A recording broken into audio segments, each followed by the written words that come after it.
Hey, it's Mike, MJ Mike. I wonder if that name is going to fit. But anyway, went out to the Cannabis Club, the Northwest Cannabis Club tonight. God, I really wish I'd had a crew, because this, what's her name? Aztec. God, I can't remember her name. Damn. Anyway, she was telling me this story. It would been hilarious.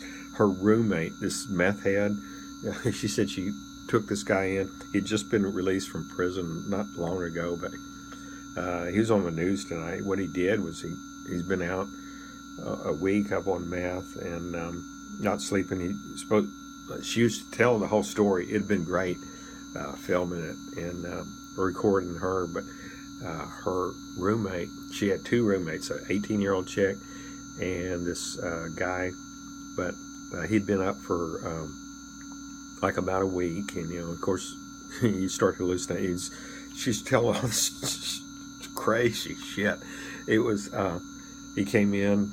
I was kind of messed up too, but on medicated. Yeah.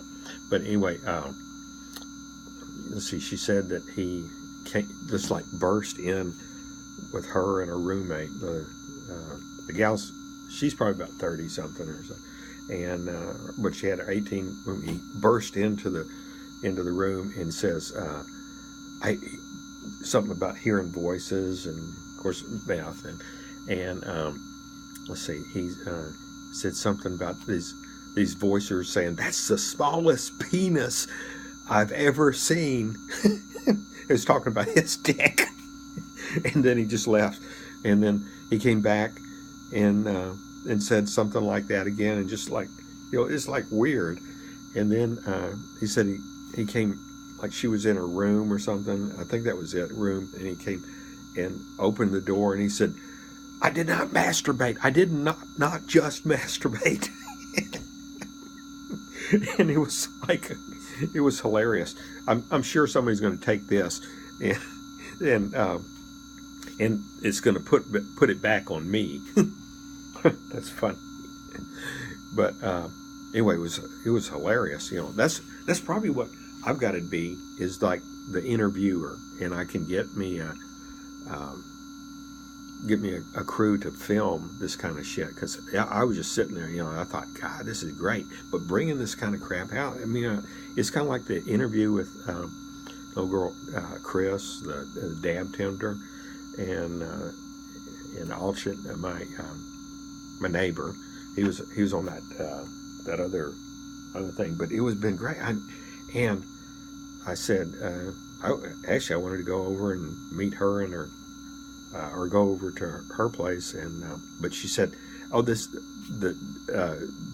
kicker of this guy, he stole 3 cars. He went on this rampage, stole and wrecked 3 cars. I think he might have wrecked a cop car, but he's in jail now.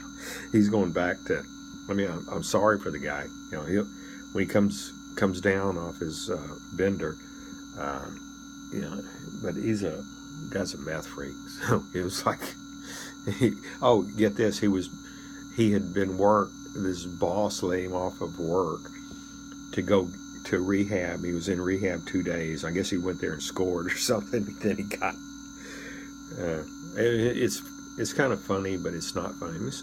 I mean, I was telling somebody, I said, the society really got screwed up. I mean, when I was telling him, I said, "Damn, dude, when I was growing up, the recreational drugs of choice were marijuana and psychedelics. And then it got into cocaine and crack cocaine, and then it got into methamphetamine. And look at what happened to society. I mean, society went from everybody liked each other, and things were going great, and everything, except in the world wars, or Vietnam War and Korean, that Korean was before me, the Vietnam War, and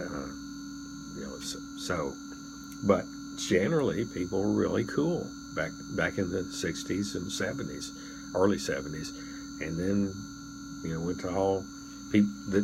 That's the thing. That's what rules society, is the recreational drugs of the society, is how the society thinks. And And I've told people, I said, marijuana, cannabis, I said, cannabis may save the world.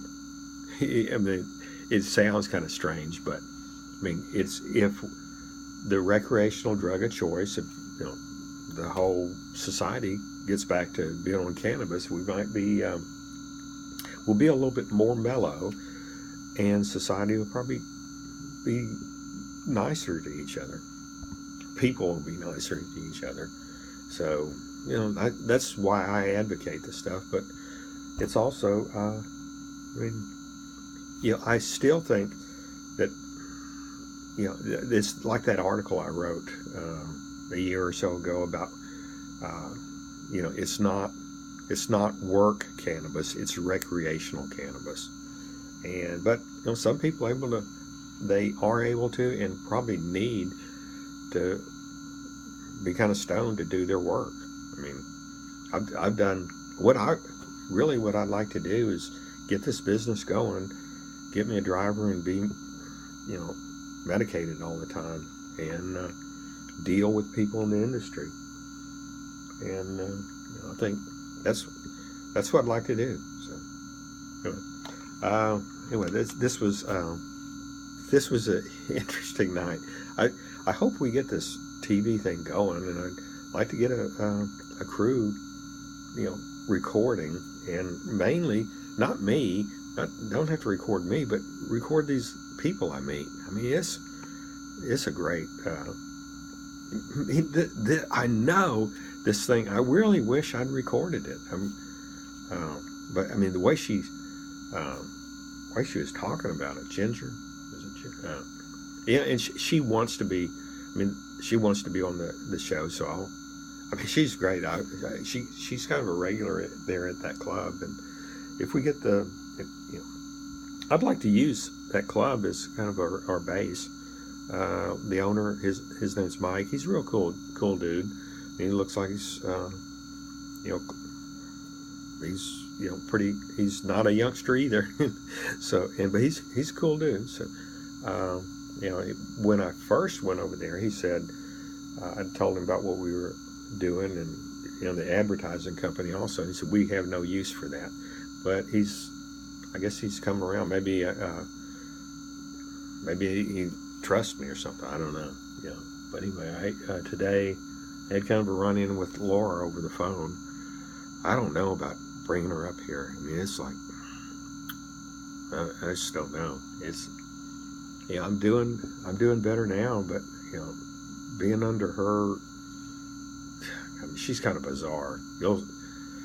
If we do the show and she gets on here, I mean, I'd like her to get her up from Texas. I mean, she's living in a damn hotel right now with my dog, and that was another thing. We were talking.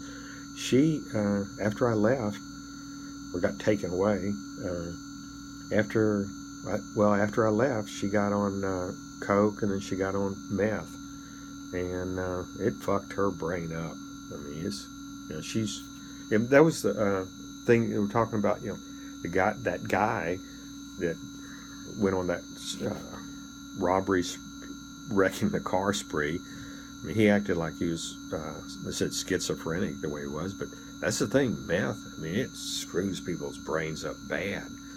The dopamine receptors and all, and it just,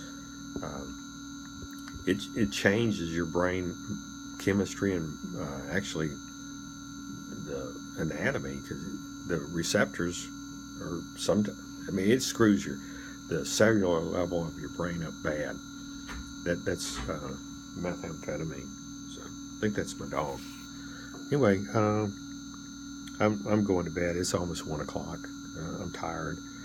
And anyway, this is Mike. It's like I said. I hope we get the show going, and I get a crew to. We're supposed to have a meetup a week from. I think it's a week from this Tuesday at a pizza place. I've been trying to get people to come, and maybe we can put it together and get enough of a core of people that are interested in this move.